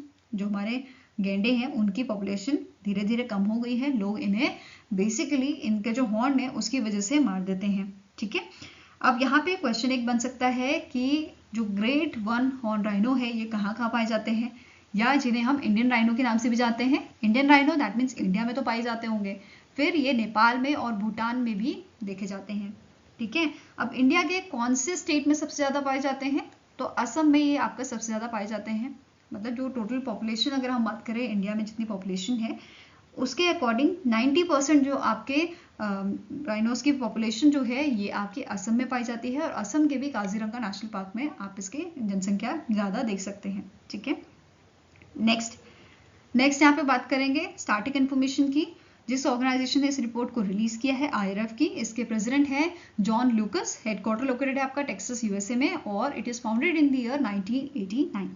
इसके अलावा यहाँ पे ये भी मेंशन है कि जो IUCN है इन्होंने अपने इन्होंने बेसिकली जो पॉपुलेशन एस्टिमेट दिया है ग्रेटर वन हॉर्न राइनोस का, ये दिया है 4014 का। ठीक है, जिसमें से क्या बोला गया है कि जो इसकी पॉपुलेशन है ये बढ़ तो रही है, स्टिल IUCN ने इसे वनरेबल कैटेगरी में अभी रखा हुआ है। ये क्लियर है? नाउ अब बात करेंगे राइनोस की पॉपुलेशन की। जो डेटा मैंने आपका लिया है वर्ल्ड पॉपुलेशन रिव्यू से, इसमें मेंशन किया गया है सबसे ज्यादा जो आपके राइनोस हैं इसकी पॉपुलेशन साउथ अफ्रीका में है। सबसे ज्यादा यहाँ पे व्हाइट राइनोस पाए जाते हैं 12,968। ब्लैक राइनो यहाँ पे आपके 2056 हैं। ठीक है, 2056 हैं। देन नामिबिया में इसके बाद आपके राइनोस आ जाते हैं। फिर आपके केनिया में ये राइनोस पाए जाते हैं। अगर हम बात करें इंडिया की, इंडिया में सबसे ज्यादा आपके जो है सबसे ज़्यादा क्या हमारे इंडिया में जो है ग्रेटर वन हॉर्न राइनोज ही पाए जाते हैं, जिनकी पॉपुलेशन लगभग आपके 3262 है। ठीक है। देन इंडोनेशिया में आपके सुमंत्रन राइनो जो है एंड जिवान राइनो जो है ये पाए जाते हैं। क्लियर है। Next is, which among the following country topped the Asia Power Index 2024 released by Lorry Institute? तो इनमें से कौन सी आपकी कंट्री है जिसने टॉप किया है एशिया पावर इंडेक्स 2024 को? It is top by the USA. ठीक है। और इंडिया की अगर बात करें, इंडिया आपका 3rd रैंक पे था आफ्टर सरपासिंग दी जापान। जापान पहले 3रे पे था, अब 4th पे आ गया है, और यहाँ पे इंडिया ने जो है 3rd रैंक हासिल की है। यहाँ पे आप जो है पूरी इसकी रैंकिंग देख सकते हो। पहला है आपका US, followed by China, then India, 4th number पे आपका Japan, then Australia, Russia, South Korea and so on. Fine. अब एशिया पावर इंडेक्स की अगर बात करें तो annually Asia power index annually measure करता है resources and influences to access state power in Asia since 2018। इसमें 8 आपके मेजर्स रहते हैं, 8 measures of power, 30 thematic sub measures and 131 indicators इसमें रहते हैं। ठीक है। इस साल जो है 27 कंट्रीज और टेरिटरीज को यहाँ पे शामिल किया गया था इस रैंकिंग में, जिसमें से इंडिया की रैंक कितनी है? 3rd रैंक है। ठीक है। अब इसके अलावा यहाँ पे जो कंट्रीज हैं उनको उनके पॉइंट्स के बेसिस पे यहाँ पे अलग अलग कैटेगरी दी जाती है। जैसे अगर कंट्री की जो पॉइंट्स हैं वो मोर देन 70 पॉइंट्स हैं तो it is regarded as a super power. Then अगर आपकी कंट्री के जो स्कोर है it is more than 10, they are regarded as middle power, जो इंडिया है। ठीक है। देन आपका countries with a score lower than 10 are minor power. ठीक है, ये ध्यान में रखना है। नाउ नेक्स्ट इज, अगर हम यहाँ पे बात करें इंडिकेटर्स की, तो इंडिया की जो रैंकिंग है इन इंडिकेटर्स, जैसे इकोनॉमिक कैपेबिलिटी, ये इंडिया की रैंक है 4। ठीक है। मिलिट्री कैपेबिलिटी में अगेन 4। फिर आपका diplomatic influences and cultural influences में भी 4 रैंक है इंडिया की। देन रेसिलेंस की बात करें तो 5th रैंक में, फ्यूचर रिसोर्सेस में 3rd रैंक पे रहा है 2024 में। देन इकोनॉमिक रिलेशनशिप में 10th रैंक रहा है, और डिफेंस नेटवर्क में 9th रैंक रहा है इंडिया का। ठीक है।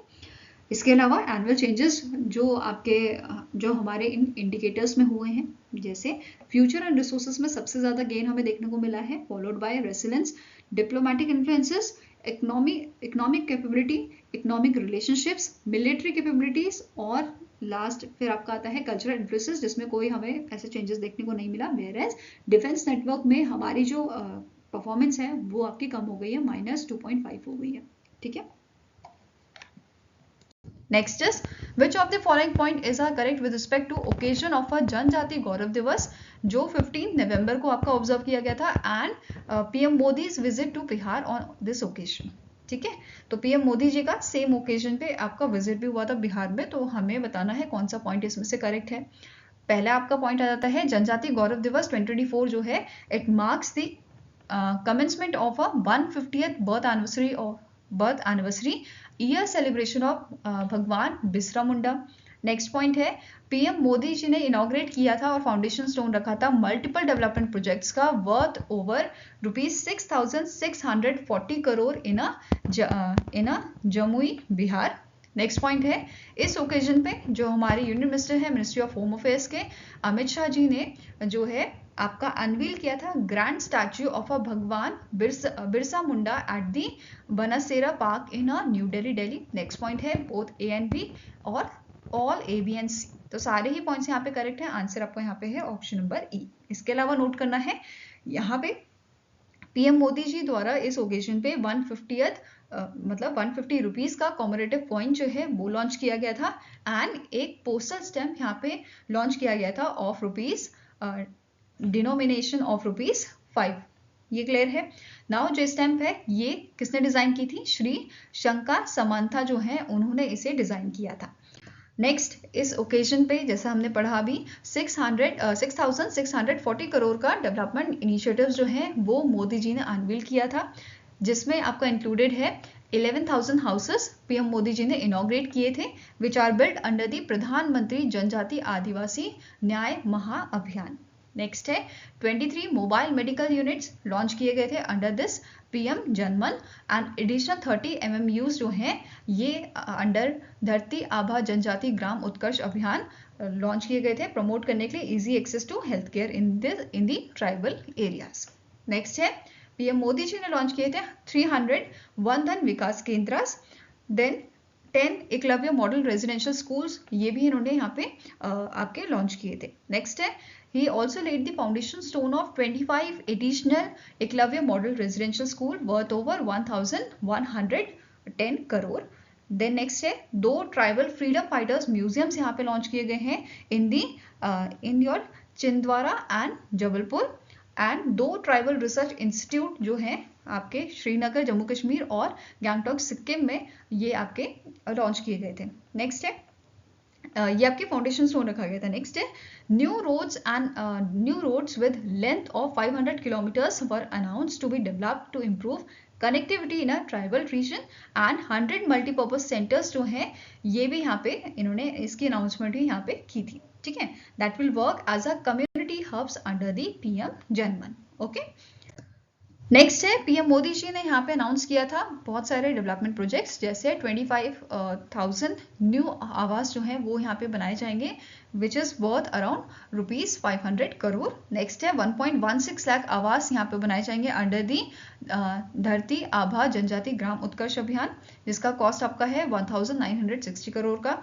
66 हॉस्टल बनाए जाएंगे पीएम जनमन के तहत एंड 304 हॉस्टल्स अंडर योर धरती आभा जनजाति ग्राम उत्कर्ष अभियान जिसका आपका वर्थ है 1100 करोड़ का।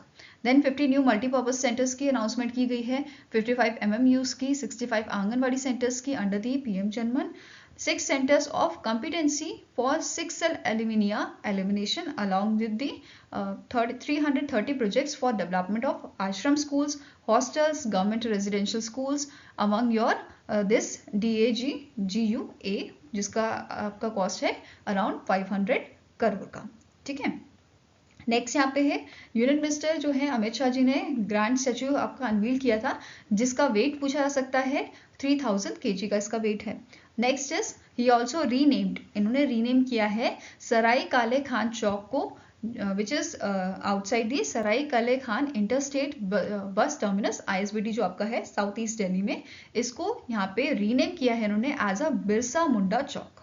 ठीक है, सराय केले खान चौक को इन्होंने काले खान चौक को इन्होंने बिरसा मुंडा चौक रीनेम किया है। इसके अलावा अमित शाह ने डिक्लेयर किया है that the 150th birth anniversary year of Birsa Munda will be observed as Adivasi Gaurav Varsh until 15th November 2025। Okay, next question है which state has recently in November sign a MOU with Reliance industry limited to establish 500 compressed biogas plants in the state. तो इनमें से कौन सा state है जिसकी government ने MOU sign किया है रिलायंस इंडस्ट्रीज के साथ ताकि ये स्टैब्लिश कर सके 500 कंप्रेस्ड बायोगैस प्लांट को इन दी स्टेट, एंड ये कौन सा स्टेट है? It is your Andhra Pradesh. ये आपका आंध्र प्रदेश है। आंध्र प्रदेश गवर्नमेंट द्वारा ये अग्रीमेंट साइन किया गया था जिसका कॉस्ट आपका है अप्रोक्सीमेटली 65,000 करोड़ का, एंड हर एक प्लांट जो है यहाँ पे जैसे 500 कंप्रेस्ड बायोगैस प्लांट की बात की गई है तो हर प्लांट को यहाँ पे 130 करोड़ का अमाउंट प्रोवाइड किया जा रहा है। ठीक है, अब मतलब इसमें लगाया जाएगा। नाउ जो ये प्लांट है ये प्रोड्यूस करेंगे एनुअली 39 लाख मेट्रिक टन की बायोगैस, एंड यहाँ पे जो स्टेट गवर्नमेंट है ये सप्लाई करेगी solid waste for the gas production and has appointed Transmission Corporation of Andhra Pradesh Limited as a joint managing director K3 Chekuri to oversee इनका नाम है Keerthi Chekuri to oversee this project, and जो foundation stone है पहले biofuel project का ये आपका रखा जाएगा इन दी ऑन दी 28 दिसंबर 2024 जो आपका पराकसम डिस्ट्रिक्ट है आंध्र प्रदेश का। ओके, नेक्स्ट क्वेश्चन है how many villages were recently in November announced as a best tourism villages for 2024 by United Nation World Tourism Organisation. तो अभी recently United Nation World Tourism Organisation ने 55 best tourism villages जो हैं वो announce किए हैं। ठीक है, कितने विलेजेस हैं? इट इज 55 विलेजेस, एंड ये अनाउंसमेंट की गई थी जो 4th एडिशन था बेस्ट टूरिज्म विलेज इनिशिएटिव का जो 2024 में आपका जो है 4th एडिशन था, 2021 में इसकी शुरुआत बेसिकली की गई थी इस इनिशिएटिव की, ठीक है, जिसका मेन एम क्या है, प्रमोट करना tourism's role in rural areas, preserving landscape, cultural diversity, local values and culinary traditions. इसमें 3 मेन पिलर्स आपके होते हैं, इकोनॉमिक, सोशल एंड एनवायरमेंटल, ठीक है, एनवायरमेंट। नाउ अब स्टैटिक इन्फॉर्मेशन देख लेते हैं। जो UNWTO है, इसके सेक्रेटरी कौन है, सेक्रेटरी जनरल, इनका नाम है आपका ज़ुरब पॉलिकाश्विली। हेडक्वार्टर इसका लोकेटेड है आपका स्पेन में, Madrid, Spain, and it established in the year 1970। Clear है। नाउ अब जो यहाँ पे 55 बेस्ट टूरिज्म विलेजेस आपके सेलेक्ट किए गए हैं, उसमें से 7 विलेजेस जो हैं ये आपके हैं from the best tourism villages upgraded programme. ये प्रोग्राम क्या है, ये सपोर्ट करता है विलेजेस को कि ये रिकॉग्निशन क्राइटेरिया को मीट करें, और जो भी इनका लैगिंग एरिया है उसमें ये हेल्प करते हैं स्टेट को, ताकि वो और अच्छा परफॉर्म कर पाए, ठीक है। तो 7 विलेजेस आपके यहाँ पे BTV अपग्रेडेड प्रोग्राम के थे, जो मैक्सिको, मॉरिशस, साइप्रस के यहाँ पे 2 विलेजेस हैं, देन युगांडा और थाईलैंड एंड अर्जेंटीना। ये 6 जगहों से 7 विलेजेस जो हैं वो आपके आते हैं from the best tourism village upgraded programme से, एंड 20 विलेजेस यहाँ पे सेलेक्ट किए गए थे जो पार्टिसिपेट करेंगे upgraded programme for the year 2024, जिसमें इंडिया का एक विलेज शामिल है विच इज दूधमारास इंडिया, जो लोकेटेड है आपका छत्तीसगढ़ में, ठीक है, छत्तीसगढ़ के बस्तर जिले में ये आपका लोकेटेड है। फाइन। और ये एकमात्र आपका इंडियन गांव है जो इस लिस्ट में शामिल हुआ है।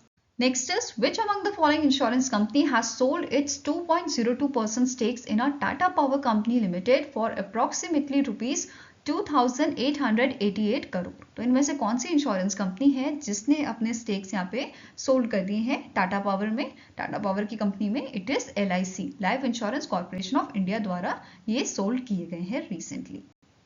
Next is, which state government has declared petroglyphs and geoglyphs जो रॉक आर्ट होती है in Ratnagiri as a protected monuments? तो ये कौन से स्टेट गवर्नमेंट ने डिक्लेयर किया है? It is done by the Maharashtra government, ठीक है। Answer is option number B. यहाँ पे आप जो है इमेज देख सकते हो, रॉक आर्ट जो होती है बेसिकली, ठीक है। नेक्स्ट क्वेश्चन है, dash became the first airport in India to achieve the status of a net zero carbon emission level 5 certification under the Airport Carbon Accreditation Program of the Airport Council International, that is ACI। तो इनमें से कौन सा international airport है India का जिसने achieve किया है नेट जीरो कार्बन एमिशन, ठीक है। तो ये आपका इंटरनेशनल एयरपोर्ट है न्यू दिल्ली का Indira Gandhi international airport. Answer is option number B. इसी के साथ आपको नोट करना है जो बैंगलोर का इंटरनेशनल एयरपोर्ट है, कैपेगोड़ा इंटरनेशनल एयरपोर्ट, ये एशिया का पहला एयरपोर्ट बना है जिसने एयरपोर्ट बेसिकली रिसीव किया है एयरपोर्ट काउंसिल इंटरनेशनल का हाईएस्ट लेवल 5 एक्रेडिटेशन। तो ये क्लियर हुआ आपको। और इसने जो हमारा गोल था 2030 तक का, उससे पहले ही 7 साल पहले ही अचीव कर लिया है net zero green house gas emission का जो है गोल हमारा था, ठीक है, क्लियर है। 2030 तक ये गोल था और 7 साल पहले ही से कंप्लीट कर दिया है कैपेगोड़ा इंटरनेशनल एयरपोर्ट ने, और इसी के साथ ये एशिया का क्या बन गया है, पहला एयरपोर्ट बन गया है जिसने ये अचीव किया है। क्लियर है। Next is, in August 2024, the Union Cabinet has approved the Unified Pension Scheme for central government employees. The scheme will come into effect on dash. तो recently in month of August union cabinet ने, हमारी government ने approve किया था unified pension scheme, जिसके through जो government employees हैं उनको पेंशन लग जाएगी, ठीक है। अब ये इफेक्ट में कब से आएगा? ये इफेक्ट में आएगा 1 अप्रैल 2025 से, ठीक है। अब यहाँ पे एक और चीज़ नोट करनी है, जो ये आपकी यूनिफाइड पेंशन स्कीम है, इसके थ्रू ऐसे पर्सन, ऐसे एम्प्लॉयज़ जो रिटायर हो रहे हैं या रिटायर हो चुके हैं अंडर दी NPS टिल 31 मार्च 2025, इनको भी यहाँ पे बेनिफिट दिया जाएगा इसका, ठीक है। नाउ अब की पॉइंट्स देख लेते हैं UPS का, यूनिफाइड पेंशन स्कीम का। पहला पॉइंट है कि ये आपका कॉम्बिनेशन है, ये आपको बेनिफिट प्रोवाइड करता है नेशनल पेंशन स्कीम और ओल्ड पेंशन स्कीम का। नेशनल पेंशन स्कीम आपकी कब लाई गई थी? 2004 में लाई गई थी अटल बिहारी वाजपेयी जी की गवर्नमेंट द्वारा, ठीक है, जिसने रिप्लेस किया था OPS को, ओल्ड पेंशन स्कीम को, ठीक है। अब यहाँ पे क्या बोला जा रहा है, अगर हम यहाँ पे कंडीशंस की बात करें तो जो एम्प्लॉयज़ है, जो गवर्नमेंट एम्प्लॉयज़ है, उनको एटलीस्ट 25 ईयर अपनी सर्विस की देनी पड़ेगी। इसके बाद ही इन्हें जो पेंशन लगेगी वो भी कितनी पेंशन होगी? 50% ऑफ देयर एवरेज बेसिक पे, एवरेज बेसिक पे का 50% इनको एज अ पेंशन दिया जाएगा। इसके अलावा अगर जो आपका एम्प्लॉय है उसकी डेथ हो जाती है तो जो उसकी स्पाउस होगी उसको फैमिली पेंशन यहाँ पे दी जाएगी, जो आपका 60% होगा जो एम्प्लॉय को पेंशन मिल रही होगी। ठीक है, जो एम्प्लॉय को पेंशन दी गई है उसका 60% दिया जाएगा। इसके अलावा यहाँ पे एक और कंडीशन रखी गई है, अगर जो पर्सन है उसने 10 ईयर की सर्विस दी है अपनी, इन दैट केस उसको जो है मिनिमम पेंशन 10,000 की लग जाएगी पर मंथ की। ठीक है, आफ्टर द रिटायरमेंट। फाइन, इसी के साथ आपको नोट करना है यहाँ पे पेंशन के लिए आपको पता है कि जो एम्प्लॉय है उसका कुछ परसेंट उसका सैलरी का जाता है और उसमें गवर्नमेंट भी कुछ ऐड ऑन करती है। तो इस जो यूपीएस स्कीम है इसके थ्रू 10% जो है एम्प्लॉय अपना सैलरी का देगा, वेरस 18.5% इसमें गवर्नमेंट ऐड करेगी। तो ये आपको परसेंटेज पता होना चाहिए। अब जो एनपीएस स्कीम थी इसमें 14% गवर्नमेंट यहाँ पे ऐड ऑन करती थी, बट यूपीएस में 18.5% ये प्रोवाइड करेगी। ठीक है, इसके अलावा एक क्वेश्चन और बन सकता है कि जो यूपीएस है ये कौन सी कमिटी ने जो है रिकमेंडेशन दी थी। तो बेसिकली जो एक कमिटी थी इसके हेड आपके थे टीवी सोमनाथन, इन्होंने अप्रैल 2023 में इसकी यूपीएस की रिकमेंडेशन प्रोवाइड की थी। ठीक है, रिकमेंडेशन दी थी। ओके, नेक्स्ट क्वेश्चन है डॉक्टर कल्पना शंकर ऑटोबायोग्राफी जिसका नाम है scientist entrepreneur empowering millions of women was launch on cathedral road, who launch this book. तो इस बुक को लॉन्च किसने किया था? It was launch by the former WHO chief scientist जिनका नाम है सौम्या स्वामीनाथन। क्या नाम है इनका? सौम्या स्वामीनाथन द्वारा इस बुक को जो है लॉन्च किया गया था। ठीक है, अब इस बुक की फर्स्ट कॉपी किससे दी गई थी? जो स्वर्डी मार्टिन लेक हैं, जो सीईओ हैं यशवरा ब्रांड की इन साउथ अफ्रीका। यहाँ पे आप जो है इनकी इमेज देख सकते हैं। फाइन, अब जो बुक है ये इसमें बेसिकली मेंशन किया गया है डॉक्टर कल्पना शंकर जी जो हैं, जो ये पर्सन है, इनकी आपकी जर्नी मेंशन की गई है न्यूक्लियर साइंटिस्ट से एज अ एंटरप्रेन्योर। ठीक है, कैसे ये न्यूक्लियर साइंटिस्ट से एंटरप्रेन्योर बनी है उसकी जर्नी इन्होंने यहाँ पे मेंशन की है। एंड जो बुक है इसे पब्लिश किया गया है Rupa publication India private limited द्वारा। ठीक है, नेक्स्ट क्वेश्चन है which among the following statement is correct with respect to second ICC emerging Asia banking conclave and awards जो आपके न्यू दिल्ली में हुए थे। ठीक है, इंडियन चैम्बर ऑफ कॉमर्स के जो आपका second emerging Asia banking conclave award है इसके बारे में डिटेल दी गई है। पहला आपका ऑप्शन बोल रहा है कि जो अवार्ड सेरेमनी है इसे इंडियन चैम्बर ऑफ कॉमर्स ने ऑर्गेनाइज किया था जिसका थीम था leading in a digital paradigm. ठीक है, नेक्स्ट स्टेटमेंट है कि जो जन स्मॉल फाइनेंस बैंक है आपका, इसे 4 अवार्ड दिए गए हैं। Best small finance bank India, best performance on profitability runner up, best performance on asset quality and best performance on risk management, ये 4 अवार्ड्स दिए गए हैं। नेक्स्ट पॉइंट कह रहा है कि जो आपका JNK बैंक है, जम्मू एंड कश्मीर बैंक है, इस बैंक ने बेस्ट परफॉर्मेंस ऑन प्रॉफिटेबिलिटी जो है ये अवार्ड अचीव किया है in a private sector mid size category. ठीक है, तो आंसर यहाँ पे आपका क्या है? Option number E, all 1, 2 and 3 statements are correct. तीनों ही स्टेटमेंट्स आपके करेक्ट हैं। ठीक है, आंसर यहाँ पे क्या हो जाएगा आपका? ऑप्शन नंबर ई। इसके अलावा यहाँ पे आपको नोट करना है इस अवार्ड सेरेमनी में इंडिया के अलावा बांग्लादेश, भूटान, म्यांमार, नेपाल और श्रीलंका के बैंक्स ने भी पार्टिसिपेट किया था। फाइन, नाउ स्टैटिक इन्फॉर्मेशन देखें तो जनरल स्मॉल फाइनेंस बैंक के MD एंड CEO कौन है? अजय कनवाल। हेडक्वार्टर इसका बेंगलुरु कर्नाटका में लोकेटेड है। जम्मू एंड कश्मीर बैंक की बात की जाए तो इसके MD एंड CEO है बलदेव प्रकाश। हेडक्वार्टर श्रीनगर जम्मू एंड कश्मीर में है and it was incorporated in year 1938। Okay, now यहाँ पे आप कैटेगरीज देख सकते हैं किन कैटेगरीज में ये अवार्ड दिए जाते हैं।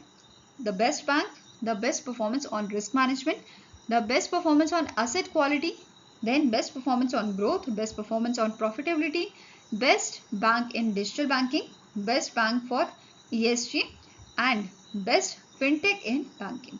ये आपकी 8 कैटेगरीज हैं इनकी। ठीक है, next is as per RBI study That state attracted the highest bank funds for projects in the state in the financial year 2024. तो फाइनेंशियल ईयर 2024 में इनमें से कौन सा ऐसा स्टेट है जिसने सबसे ज़्यादा हाईएस्ट जो है बैंक फंड अपने प्रोजेक्ट्स के लिए जो है अट्रैक्ट किए हैं, रिसीव किए हैं। ठीक है, इट इज़ योर गुजरात। कौन सा स्टेट है? Gujarat, followed by the Uttar प्रदेश। पहले उत्तर प्रदेश फर्स्ट नंबर पे था, बट नाउ उत्तर प्रदेश को रिप्लेस कर दिया है गुजरात ने। ठीक है, गुजरात ने टोटल फंड्स एक्वायर किए हैं 154 प्रोजेक्ट्स के लिए, जिसमें इनका मतलब परसेंटेज की अगर हम बात करें तो ये ग्रोथ आपकी है 14.7% की, प्रीवियस ईयर ये आपकी 14% की थी, ठीक है। Then Gujarat is followed by the Uttar Pradesh. Uttar Pradesh में 69 प्रोजेक्ट्स में जो है फंडिंग इसने रिसीव की है, which is accounted for 7.6%, and 2023 में ये परसेंटेज आपका 16.2% था, जो हाईएस्ट था, ठीक है। अदर स्टेट्स जो आपके टॉप 5 में आते हैं, इट इज महाराष्ट्र, आंध्र प्रदेश और कर्नाटका। इसके अलावा आपको नोट करना है ओडिशा जो है, जो 6 नंबर पे है फाइनेंशियल ईयर 2024 में। फाइनेंशियल ईयर 2023 में इसकी जो रैंक थी वो 3rd रैंक थी, एंड इसने फाइनेंशियल ईयर 2024 में कितना परसेंट जो है एक्वायर किया है, it is 7.6% of total projects cost, okay. इसके अलावा नोट करना है, अगर हम एक पर्टिकुलर सेक्टर की बात करें जिसमें सबसे ज़्यादा यहाँ पे जो है फंड्स एक्वायर किए हैं, रिसीव किए हैं, तो ये इंफ्रास्ट्रक्चर सेक्टर है आपका, जिसमें भी लीड किया है रोड्स एंड ब्रिजेस ने एंड पावर सेक्टर्स ने, ओके। Now next आपको क्वेश्चन है, as per the report released by the SEBI, which country accounts for the highest foreign portfolio investment in India for the financial year 2024? तो as per the SEBI report, India में सबसे ज़्यादा जो आपका foreign portfolio investment है, FPI जो है India में, वो है यूएसए का, ठीक है। Answer is option number C, and USA का जो है 3457 यहाँ पे एफपीआई है इंडिया में, followed by Luxembourg 1393 and Canada 804, ठीक है। ये टॉप 3 कंट्रीज हैं जिनका हाईएस्ट फॉरेन पोर्टफोलियो है, इन्वेस्टमेंट है इंडिया में, ठीक है। इसके अलावा इस रिपोर्ट में मेंशन किया गया था कि जो टोटल नंबर ऑफ एफपीआईज हैं इंडिया में, ये कितने हुए हैं आपके 11,219, ये आपके रजिस्टर हुए हैं फाइनेंशियल ईयर 2024 में, वेयरएज जो आपका 2023 की अगर हम बात करें, फाइनेंशियल ईयर 2023 की, तो इसमें कितने रजिस्टर हुए थे, 11,081 यहाँ पे एफपीआई रजिस्टर हुए थे, ठीक है। इसके अलावा यहाँ पे मेंशन किया गया है एज ऑफ 31 मार्च 2024 जो असेट अंडर कस्टडी है एफपीआईज की, ये 42.8% आपकी इंक्रीज हुई है, rising to ₹69.5 lakh crore from the earlier जो आपका 2023 का डेटा है उसके हिसाब से ये आपका था 48.7 लाख करोड़ रुपीस, ठीक है। इक्विटी एसेट की बात करें तो ये आपका रहा है 92.2% का total AUC asset under custody, and the highest contribution यहाँ पे आपका रहा है कौन सी कंट्री का, यूएसए का रहा है 39.2%, followed by Singapore and Luxembourg, fine. Now next question is, name the company that has topped the Fortune Global 500 list for 2024 as the largest company by revenue, which is $648.1 billion US. तो सबसे ज़्यादा कौन सी company का revenue यहाँ पे रहा है, it is Walmart of USA, ठीक है। आंसर आपका यहाँ पे है ऑप्शन नंबर ए। अगर हम यहाँ पे टॉप 10 कंपनीज की बात करें तो फर्स्ट आपकी आती है Walmart, followed by Amazon, state grid, Saudi Aramco, Sinopec group of China, then China National Petroleum, Apple, United Health Group, Berkshire Hathaway and CVS Health। तो ये सारी आपके टॉप 10 कंपनीज थी जिन्होंने अपनी टॉप 10 पोजीशन बनाई है इस 500 लिस्ट में, ठीक है। अब जो लिस्ट है it was release by the Fortune, ठीक है। किसने रिलीज की है इस रैंकिंग को, फॉर्च्यून द्वारा इसे पब्लिश किया गया है, and it was the 70th edition जो आपका रिलीज किया गया है, ठीक है। Now, this list ranks the world's largest companies by revenue and the most authoritative looks across industries worldwide। अब यहाँ पे अभी हमने बात की ग्लोबली कौन सी आपकी जो है टॉप 10 कंपनीज रही हैं। अब हम बात करेंगे इंडियन कंपनीज कौन सी इस लिस्ट में फीचर की गई हैं। तो सबसे पहला नंबर आपका है रिलायंस इंडस्ट्रीज का, जिसका सबसे ज़्यादा रेवेन्यू हमें देखने को मिला है इंडियन कंपनीज में, ठीक है, which is followed bye LIC जो ग्लोबली 95th पोजिशन पे थी, followed by Indian Oil 116th position, 178 position पे SBI है, देन 180 पे oil and natural gas, followed by Bharat petroleum, Tata Motors, HDFC bank, Rajesh export, ठीक है। ये सारी आपकी जो कंपनीज थी ये इस लिस्ट में इंडियन कंपनीज जो इस लिस्ट में फीचर की गई थी, और HDFC बैंक जो है ये फर्स्ट टाइम इस लिस्ट में फीचर किया गया है, ठीक है। नेक्स्ट क्वेश्चन है which company recently receive the composite insurance broking licence from the insurance regulatory and development authority of India. तो IRDAI ने इनमें से कौन सी कंपनी है जिसे रिसेंटली ही आपका कंपोजिट इंश्योरेंस ब्रोकिंग लाइसेंस दिया है? तो इट इज इंश्योरेंस देखो। कौन सी कंपनी है? इंश्योरेंस देखो। और इसके कारण CEO हैं अंकित अग्रवाल। इसका हेडक्वार्टर लोकेटेड आपका गुरुग्राम हरियाणा में और इसे 2016 में स्टैब्लिश किया गया था। इसके अलावा इन मंथ ऑफ फेब्रवरी जो PB फिनटेक है, ठीक है, इसका नाम है PB फिनटेक, इस कंपनी को, जो आपकी सब्सिडी है पॉलिसी बाजार की, इस कंपनी को भी कंपोजिट इंश्योरेंस ब्रोकिंग लाइसेंस दिया था IRDAI ने। ठीक है, कब दिया था? In month of February. Next है which among the following life insurance company has received the approval from SEBI for additional 3 years to meet minimum public share holding norms. तो इनमें से कौन सी आपकी जो है ऑर्गेनाइजेशन है, कौन सी लाइफ इंश्योरेंस कंपनी है जिसे सेबी का अप्रूवल मिला है एडिशनल 3 years के लिए to meet the minimum public share holding norm? ठीक है, तो आंसर यहाँ पे आपका हो जाएगा, ये यहाँ पे अप्रूवल दिया गया है आपका life insurance corporation of India को। ठीक है, आंसर यहाँ पे है ऑप्शन नंबर डी। अब यहाँ पे सेबी ने 3 साल के लिए जो ग्रांट दिया है, इसमें LIC को अचीव करना है 10% पब्लिक शेयर होल्डिंग। ठीक है, अंडर सेबी रूल। ठीक है, जो आपका है सिक्योरिटी कॉन्ट्रैक्ट रूल्स 1957 के तहत। ठीक है, नाउ इसके अलावा यहाँ पे क्या बोला है, जो रिवाइज टाइमलाइन है उसके अकॉर्डिंग LIC को अचीव करना है ये टारगेट बिफोर 16 मई 2027। ठीक है, इसके अलावा अगर नॉर्म्स की बात करें सेबी की, तो इनके नॉर्म्स के अकॉर्डिंग ये मैंडेटरी किया गया है कि जो लिस्टेड कंपनीज हैं उनको 25% पब्लिक फ्लोट जो है वो मेंटेन करना है, और जो न्यूली लिस्टेड कंपनीज हैं उनको यहाँ पे सेबी ने ग्रांट दिया है 3 ईयर का। ठीक है, 3 साल का यहाँ पे टाइम उनको दिया है।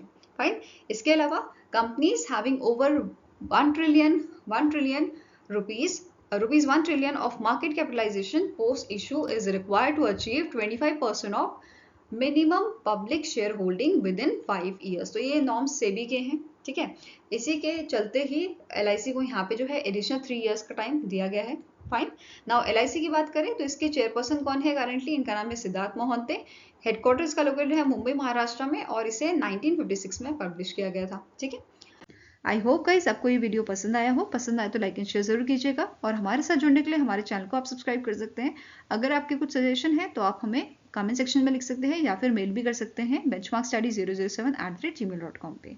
सो मिलेंगे इसे ही नेक्स्ट वीडियो के साथ। Till then take care, have a nice day and all the best for your preparations.